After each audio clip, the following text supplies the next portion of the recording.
నేను అప్పికొండ స్వామిని కలుసుకున్నాను. అప్పికొండ స్వామి? అవును. ఆయన నాకు వేరిచ్చారు. అది కడుపులో పిండాన్ని కరిగిస్తుంది అని చెప్పారు. ఎందుకు ఇచ్చారో అప్పుడు నాకు బోధపడలేదు. అమ్మవారు పాపాలు పెరుగుతున్నాయని చెప్పింది. ఆ పాపం ఈ దేవుడిలోనే పెరుగుతుంది అని చెప్పింది. అప్పటికీ నాకు అర్థం కాలేదు. అదేమిటో ఇప్పుడు నాకు అర్థమైంది. ఏమిటి? నువ్వు పాపాత్ముడివి. నీ పాప ఫలితం నీ కోడలి కడుపులో పెరుగుతోంది. దాన్ని నాశనం చెయ్యాలి. ఇది అప్పికొండ స్వామి ఉద్దేశం, అమ్మవారి ఆదేశం. నువ్వు ఒప్పుకుంటావా? ఎలా ఎలా ఒప్పుకోను? నేను పాపాత్ముణ్ణి, కానీ ఒక కడుపులో పెరుగుతున్న బీజాన్ని నిర్దాక్షిణ్యంగా... ధర్మ సంరక్షణలో దాక్షిణ్యానికి తావులేదు. ఆ కడుపులో ఉన్న నీ పాపం నిర్మూలం కాకపోతే నువ్వు అధోగతి పాలవుతావు. నన్ను రక్షించు, నన్ను రక్షించు. నీకు కావలసినంత సొమ్మిస్తాను, నన్ను రక్షించు. నాకేం అక్కర్లేదు. నేనేది చేసినా ధర్మం కోసం చేస్తాను. నిన్నే కాదు, అందరినీ రక్షిస్తాను. అందరినీ రక్షిస్తాను.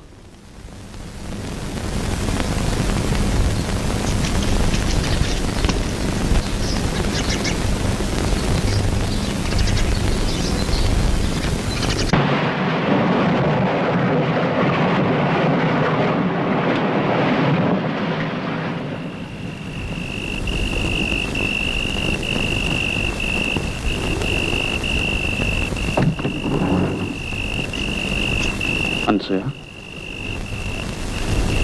అనసూయ, నిద్రపోతున్నావా?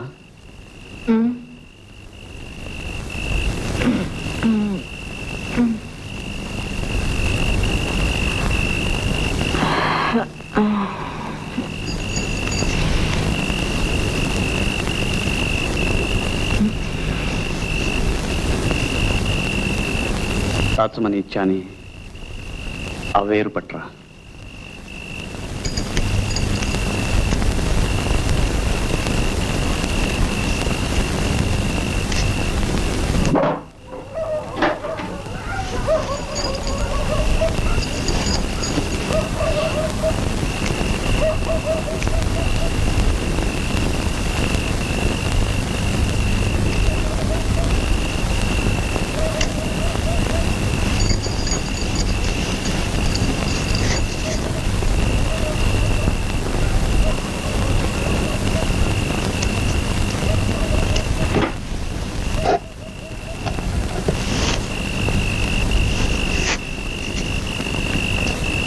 కమండలంతో నీళ్లు పట్టరా.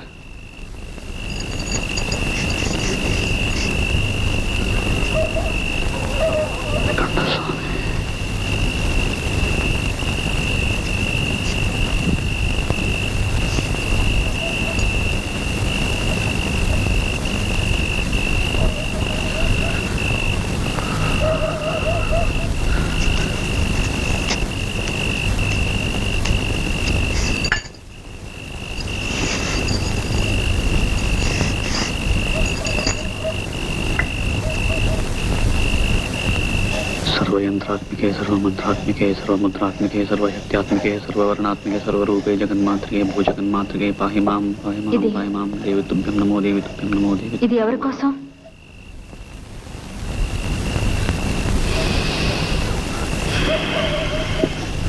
जय मातंगतनय जय नीलतलच्युते जय संगीत रसिके जय लीलाशक्तिप्रिय जय जननी सुधा समुद्रान्तरजन्मणि द्वीपकदम्बकातारवासप्रिये सुस्निग्ध नीलालकश्रेणिशृङ्गारिके लोकसंधाविते कामलीलाधनुस्सन्निव भ्रूलता पुष्पसन्धे चारुगोरोचनापंतकेళి.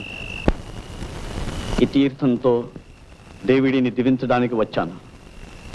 అమ్మవారు ఆదేశించారు, అప్పికొండ స్వామి ఆశీర్వదించారు. నేటితో మీ పాపాలన్నీ ప్రక్షాళనం చేస్తాను. నేనేం పాపం చేయలేదే. పార్వతి, బాబు, మా వాసుని దీవించండి. పాపం చాలా బాధలు పడ్డాడు. వాసునే కాదు, భార్యాభర్తలిద్దరినీ దీవిస్తాను ఏకాంతంలో. నమస్కారం.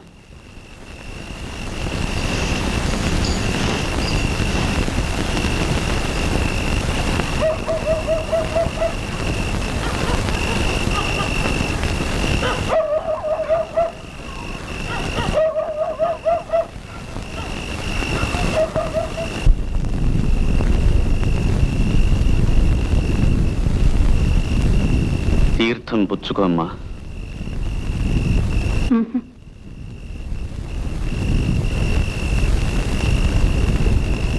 అతని భవిష్యత్తు బాగుంటుంది, మీ కాపురం అన్యోన్యంగా ఉంటుంది.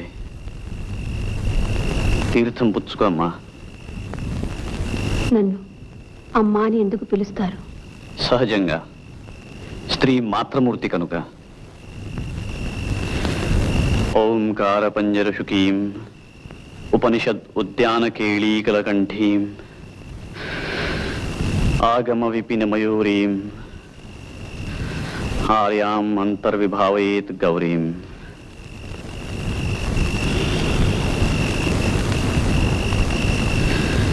తీర్థం పుచ్చుకో. ఆయన కళ్ళకు తీర్థం ఎందుకు రాశారు?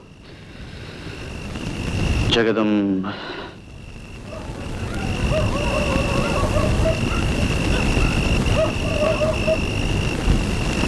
కొన్ని ప్రశ్నలు వేయకూడదు, కొన్ని సమాధానాలు చెప్పకూడదు. నీకు భర్తక్షేమం అక్కర్లేకపోతే వెళ్ళిపోతాను. ఆగండి, ఆ తీర్థం పుచ్చుకుంటాను కానీ ఆయన కళ్ళకి ఎందుకు రాశారో దయచేసి చెప్పండి. ఇది మీ మంచి కోసమే గాని ఇందులో నాకేమీ స్వార్థం లేదు. అతని కళ్ళ ముందు ఉన్న చీకటిని తొలగించడానికే అలా చేశాను. తీర్థం ఇవ్వండి.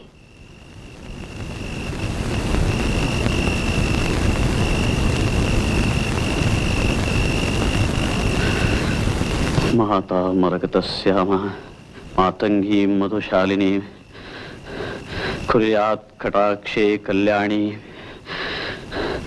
కదంబ వనవాసిని కంఠస్వామి.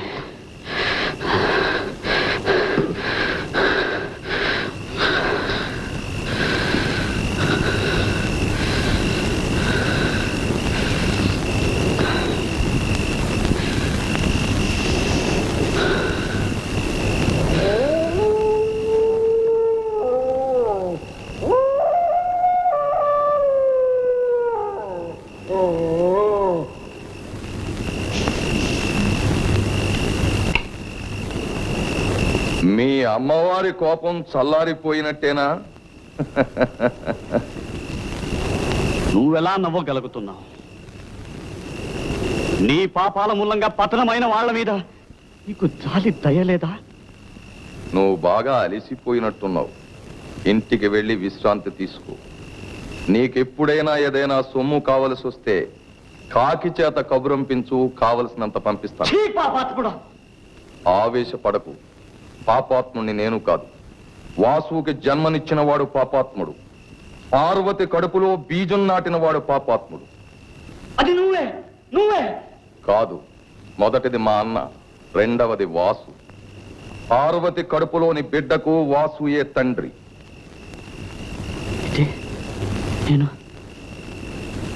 నేను చేసింది నీకు తెలుసు, నాకు తెలిసింది నీకు తెలియదు. నాకు బిడ్డలు లేరు, ఇక పుట్టరు. నాకు ఆ యోగం లేనప్పుడు ఈ వాసుగాడికి పుట్టబోయే బిడ్డని నెత్తినెక్కించుకుని ఆస్తినంతా కట్టబెడతాననుకున్నావా? కాగల కార్యం గంధర్వుల చేత చేయించాను. పో.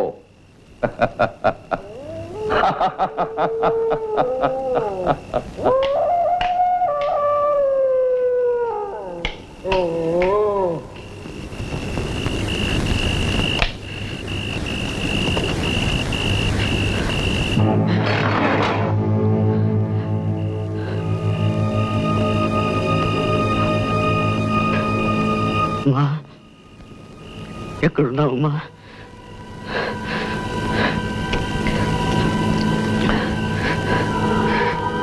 నేను పాపం చేశాను. అహంకారంతో ఆ భైరవమూర్తి మాటలు నమ్మి ఘోరం చేశానమ్మా. ఎక్కడున్నావు తల్లి? నన్ను రక్షించు. పార్వతి గర్భాన్ని కాపాడే ఉపాయం చెప్పు తల్లి. రామ, దర్శనమయ్యి నమ్మకం నాను హతాశం చెయ్యకు.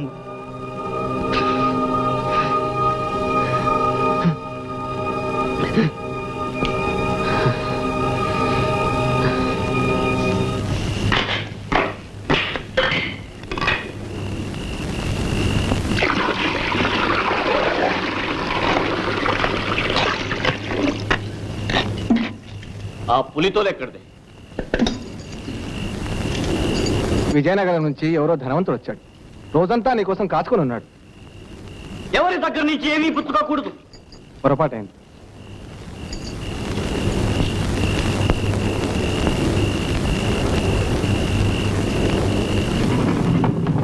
ఎవ్వరికీ అందనంత ఎత్తుకి ఎదిగిపోయాడు.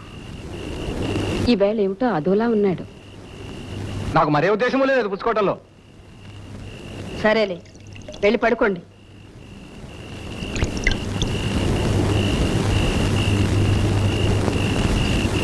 అనసూయ, భగవంతుడు నీ మీద చాలా బరువు పెట్టాడమ్మా. నువ్వొక మహాత్ముడి పెళ్ళానివి. నువ్వు పవిత్రంగా ఉంటూ నీ భర్తను కూడా పవిత్రంగా ఉంచాలమ్మా. వెళ్ళు, అతనికి ఏం కావాలో చూడు.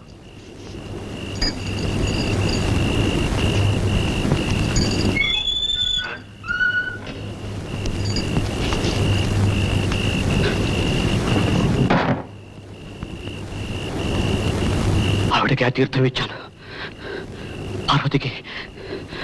పార్వతికి ఇచ్చాను. పాప బీజం నాశనం చేయడానికి కోరం చేశాను.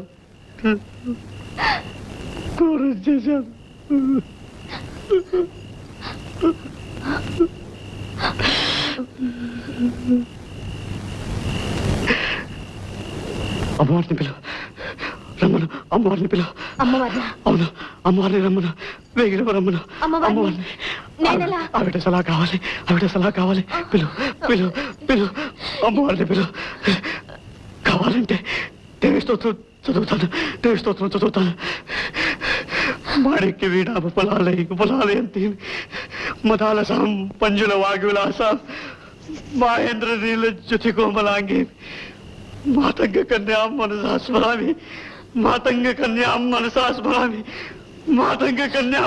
స్మరామి.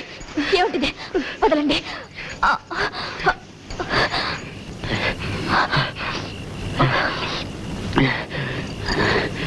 అదే పని చేయకుండా ఉంటాలంటే ఇది ఒకటే దారి.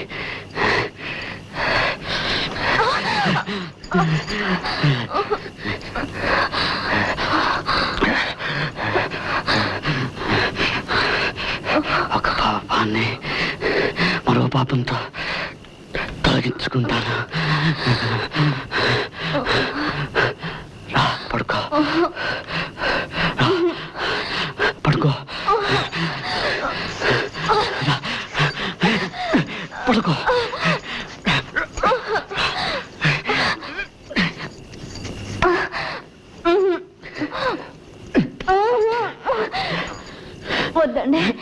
వద్దండి, మీరు పాపాన్ని చేయొద్దండి.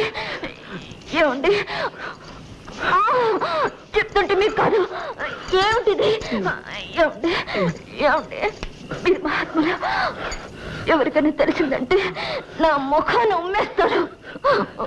ఏమండి మీ కాళ్ళు పట్టుకుంటానండి. వద్దండి, మీరు పవిత్రంగా ఉండండి. పవిత్రంగా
అనసూయ, అనసూయ, గంటలు వినపడడం లేదు. అనసూయ, గంటలు వినపడడం లేదు. పార్వతి పిల్లడికి ప్రమాదం లేదు. అనసూయ,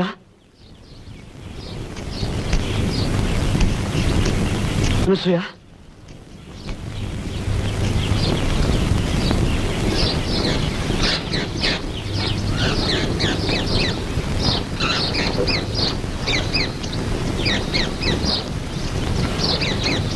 అనసూయ,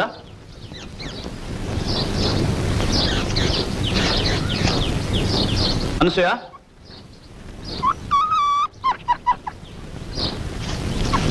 అనసూయ,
ఆగండి, ఒక్క క్షణం ఆగండి. వాస్తవిక జీవితంలో ఈ కథ ఇలాగే జరిగి ఉండవచ్చు. అయినా పరశురామయ్య భుజాల మీద, అనసూయ గుండెల మీద ఇంతటి మోయలేని భారాన్ని ఏ అదృశ్య శక్తులు మోపాయి? వారి జీవితాన్ని ఎవరు ఈ విధంగా మలిచారు? ఇది చేతులారా నోచుకున్నదా, చేతులా చేసుకున్నదా? మానవ జీవితాన్ని సుఖవంతం చేసుకునడం వాళ్ళ చేతులలోనూ చేతలలోనూ ఉంటుంది. అయాచితంగా అప్పికొండ స్వామి అనుగ్రహాన్ని పొందిన పరశురామయ్య ఆ విడ్డూరప శక్తిని వినియోగించాక ఉద్రేకానికి బదులు వివేకాన్ని, ఆవేశానికి బదులు ఆలోచన ప్రదర్శించి ఉంటే అనసూయ కాపురం ఆనందమయం అయ్యేదా? ఆ సంసారంలో సంతోషం వెల్లివిరిసేదా? అలా జరిగితే ఆ అనుగ్రహ గాథనే అనవరతం ఘోషించే సముద్ర తరంగాలు ఇప్పటికీ చెప్పుకుంటూ ఉంటాయి.